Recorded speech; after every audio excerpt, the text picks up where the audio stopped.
ನಮಸ್ಕಾರ. ರಿವ್ಯೂ ಚಾನಲ್ಗೆ ಸ್ವಾಗತ. ನಾನು ಸೌಖ್ಯ ಗಾಂವ್ಕರ್. ರಾಹುಲ್ ಗಾಂಧಿ ರಾಜೀನಾಮೆಗೆ ಆಗ್ರಹ. ದಿಢೀರಂತ ಇದೇನಾಯ್ತು ರಾಹುಲ್ ಗಾಂಧಿ ಅವರಿಗೆ? ಇಷ್ಟೆಲ್ಲ ಆದಮೇಲೆ ಬಿಜೆಪಿ ತನ್ನ ಬಲವನ್ನು ಕಳ್ಕೊಂಡಿದೆ.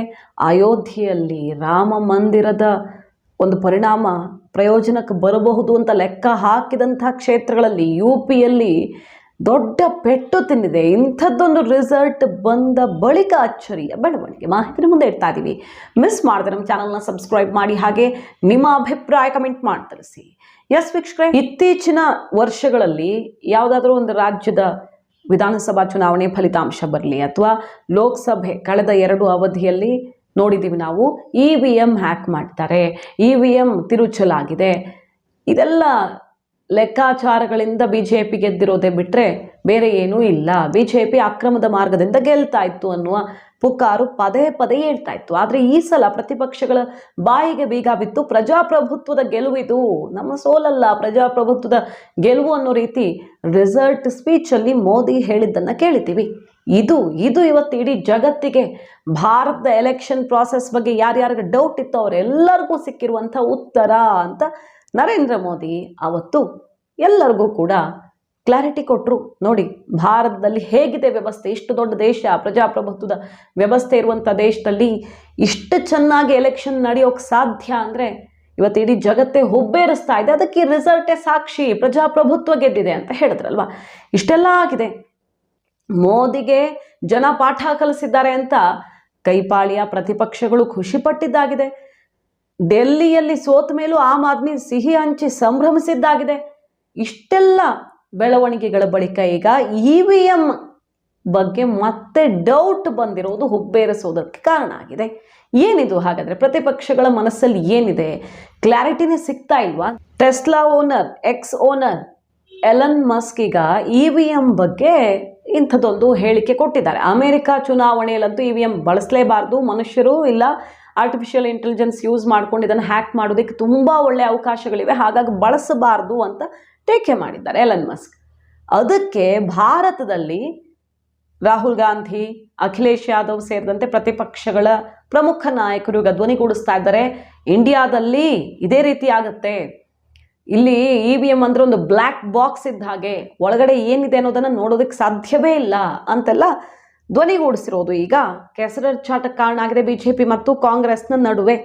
ಯಾಕೆ ಹಂಗೆ ಹೇಳಿದ್ರು ಎಲನ್ ಮಸ್ಕ್ ಅಂತ ಕೇಳಿದ್ರೆ, ಪೋರ್ಟೋರಿಕೋ ಅನ್ನೋ ದೇಶದಲ್ಲಿ ನಡೆದ ಚುನಾವಣೆ ವೇಳೆ ಸಾಫ್ಟ್ವೇರ್ ದೋಷದಿಂದ EVM ಮತ ಎಣಿಕೆಯಲ್ಲಿ ತುಂಬ ಸಮಸ್ಯೆ ಆಯಿತು. ಪೇಪರ್ ಟ್ರಯಲ್ ಇತ್ತು, ಹಾಗಾಗಿ ಆ ಪೇಪರ್ ಟ್ರಯಲ್ ಮೇಲೆ ರಿಸಲ್ಟ್ ಅನೌನ್ಸ್ ಮಾಡಲಾಯಿತು.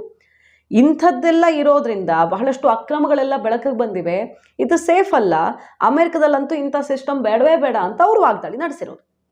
ಆದರೆ ಅಲ್ಲಿನ ವ್ಯವಸ್ಥೆಗೂ ನಮ್ಮ ವ್ಯವಸ್ಥೆಗೂ ವ್ಯತ್ಯಾಸ ಇದೆ. ಅದನ್ನೇ ರಾಜೀವ್ ಚಂದ್ರಶೇಖರ್ ಅವರು ತಿರುಗೇಟ್ ಕೊಟ್ಟಿದ್ದಾರೆ. ಮಾಹಿತಿ ತಂತ್ರಜ್ಞಾನ ಜವಾಬ್ದಾರಿ ಹೊತ್ತುಕೊಂಡಿದ್ರಲ್ಲ ಹಿಂದೆ, ಹಾಗಾಗಿ ನಮ್ಮಲ್ಲಿರೋ ಸಿಸ್ಟಮ್ ಹೇಗಿದೆ ಅನ್ನೋದನ್ನು ಅವರು ವಿವರಿಸಿದ್ದಾರೆ, ತಿರುಗೇಟ್ ಕೊಟ್ಟಿದ್ದಾರೆ ಎಲನ್ ಮಸ್ಕ್ ಮತ್ತು ಪ್ರತಿಪಕ್ಷಗಳಿಗೆ. ಇಲ್ಲಿರುವಂತಹ EVMಗೆ ಬ್ಲೂಟೂತ್ ಕನೆಕ್ಷನ್ನೂ ಇಲ್ಲ, ನೆಟ್ ಕನೆಕ್ಷನ್ನೂ ಇಲ್ಲ, ಯಾವುದೇ ಬಗೆಯಲ್ಲಿ ಹ್ಯಾಕ್ ಮಾಡೋದಕ್ಕೆ ಅವಕಾಶಗಳೇ ಇಲ್ಲ. ಭಾರತದ EVMಗಳು 100ಕ್ಕೆ 100ರಷ್ಟು ಸೇಫ್ ಇವೆ ಮತ್ತು ಭಾರತದಲ್ಲಿ ಎಲೆಕ್ಷನ್ ಪ್ರಕ್ರಿಯೆ ಎಷ್ಟು ಪಾರದರ್ಶಕವಾಗಿದೆ ಅನ್ನೋದನ್ನು ಬಿಡಿಸಿ ಹೇಳಬೇಕಾಗಿಲ್ಲ ಅನ್ನೋದನ್ನು ಅವರು ಕ್ಲಿಯರ್ ಮಾಡ್ತಿದ್ದಾರೆ. ಇದೇ ಹೊತ್ತಲ್ಲಿ ಚುನಾವಣಾ ಆಯೋಗ ಕೂಡ ಹೇಳ್ತಾ ಇದೆ, ನೋಡಿ, OTP ಬಳಸಿ ವಿದ್ಯುನ್ಮಾನ ಮತಯಂತ್ರ ಅಂದರೆ EVM ಅನ್ಲಾಕ್ ಅಸಾಧ್ಯ, ಇದು ಸಾಧ್ಯವೇ ಇಲ್ಲ.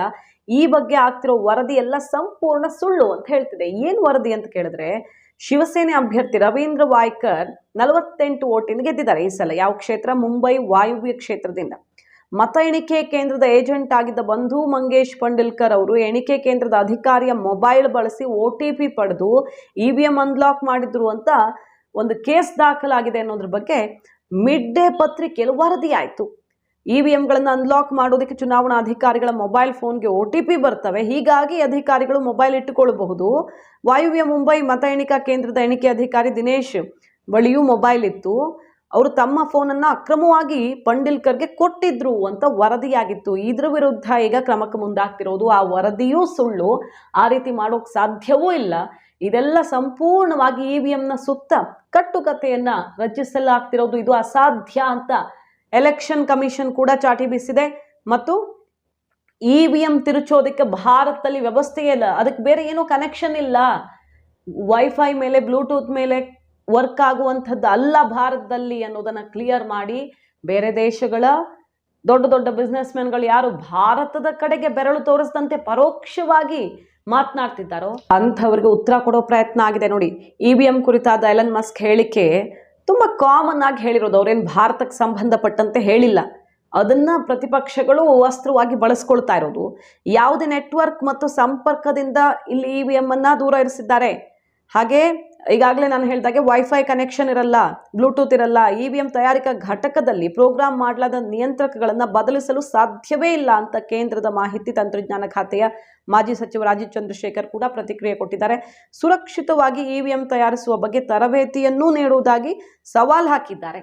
ಈಗಾಗಲೇ ಇಲ್ಲಿ EVM ಬಗ್ಗೆ ನಿಮಗೆ ಡೌಟ್ ಇದ್ರೆ ಇಂತಿಷ್ಟು ಟೈಮ್ ಹೊಂದ್ಕೊಟ್ಟಿದ್ದಾರೆ. ರಿಸಲ್ಟ್ ಬಂದ ಇಷ್ಟು ದಿನಗಳ ಅವಧಿ ಇದೆ, ಆ ಅವಧಿಯಲ್ಲಿ ಇಷ್ಟು % EVM ಅನ್ನ ನೀವಿಷ್ಟು ಅಂತ ಡೆಪಾಸಿಟ್ ದುಡ್ಡಿಟ್ಟು ಕ್ರಾಸ್ ಚೆಕ್ ಮಾಡ್ಕೊಳ್ಬೋದು, ವೆರಿಫೈ ಮಾಡ್ಕೊಳ್ಳೋದಿಕ್ಕೆ ಅವಕಾಶವನ್ನು ಕೊಟ್ಟಿದೆ ಚುನಾವಣಾ ಆಯೋಗ. ಇಷ್ಟೆಲ್ಲ ಆದಮೇಲೆ BJP ಬಹುಮತದಿಂದ ಹಿಂದೆ ಬಿದ್ದ ಮೇಲೂ ಕೂಡ ಇದು ಬ್ಲ್ಯಾಕ್ ಬಾಕ್ಸ್ ಅಂತ ಕರಿತಾ ಇರೋದಿದೆಯಲ್ಲ, ನಮ್ಮ ದೇಶದ ವ್ಯವಸ್ಥೆಗೆ ಮಾಡ್ತಿರುವಂತಹ ಅವಮಾನ ಅಂತ ಅನಿಸುತ್ತೆ.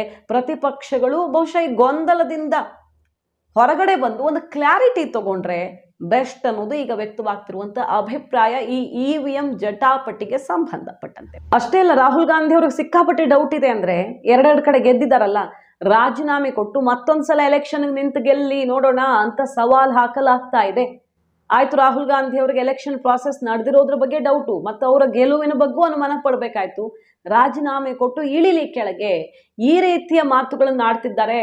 ಅಂದ್ರೆ ರಾಹುಲ್ ಗಾಂಧಿ ರಿಸಲ್ಟ್ ಬಂದ ಮೇಲೆ ಇದನ್ನ ನೋಡಿದ ಮೇಲೂ ಯಾಕೆ ಇವ್ರಿಗೆ ಡೌಟು ಅನ್ನೋ ಆಕ್ರೋಶ ವ್ಯಕ್ತವಾಗ್ತಾ ಇದೆ. ಮಾಹಿತಿ ನಿಮ್ಗೆ ಇಷ್ಟ ಆಗಿದ್ರೆ ಮಿಸ್ ಮಾಡಿದ್ರೆ ನಮ್ಮ ಚಾನಲ್ನ ಸಬ್ಸ್ಕ್ರೈಬ್ ಮಾಡಿ, ಹಾಗೆ ನಿಮ್ಮ ಅಭಿಪ್ರಾಯ ಕಮೆಂಟ್ ಮಾಡಿ ತಿಳಿಸಿ. Thank you.